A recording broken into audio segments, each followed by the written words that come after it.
In this video, we're going to be discovering if MrBeast's credit card he shows is fake or real. And I'll be showing you my very own credit card, all the digits, to verify this exact case. Let's get straight into it. Here's one of my Capital One credit cards. If we can solve essentially for this last digit that we're missing over here, then we'll be able to use that same methodology to figure out whether or not MrBeast, his credit card, is fake or not. So with this, we have all 16 digits here, and what we're going to do is take every single alternate digit over here from the end, and what we're going to do actually, once I highlight all of this, is do the following. We're going to multiply them all by 2. So over here, this 4 becomes an 8, this 4 becomes an 8, 0 times 0 is 0, 9 times 2 is going to be 18, 8 times 2 is 16, 6 times 2 is 12, 9 times 2 is 18, and 5 times 2 is 10. And for every single one of these single digits, it's okay, we're going to leave them as is. But if there's a double digit, we're going to add its each components. So this 0 over here to 18 becomes a 9, 16 will become a 7, 1 plus 2 is 3, 1 plus 8 is 9, 1 plus 0 is just 1. And so when we total all of this, we're going to get 16 plus 9 plus 10 plus 10 over here.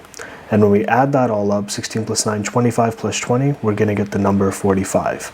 So this is our first number we're going to use for this analysis. With 45 as our first number, we'll be taking every other digit we didn't include, and we'll be adding them all together. So 1 and 7, over here you have 9 as well as number 5. Here you have the number 2 and 0, and here we just have the number 4.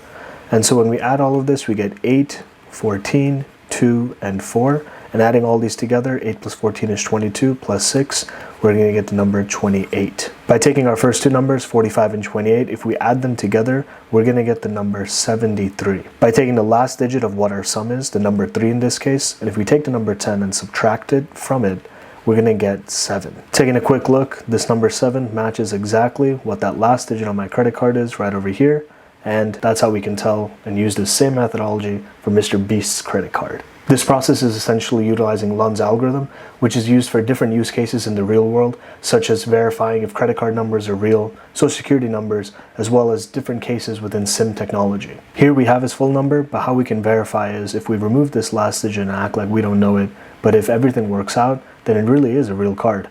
So with this gone, now we're going to do the same process of taking all of these alternate digits over here. So once we have this, we'll be multiplying everything by 2. So over here, 9 times 2 is 18, 3 times 2 is 6, 2 times 2 is 4, 5 times 2 is 10, and 14. Similar to before, we'll be taking all these two-digit numbers and adding each of their components.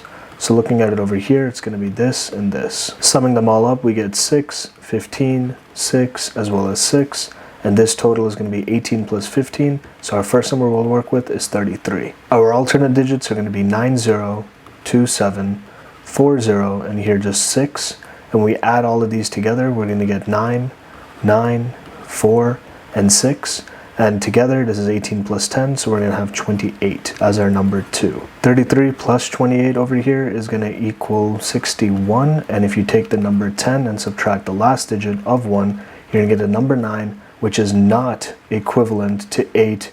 Hence, MrBeast's credit card is fake.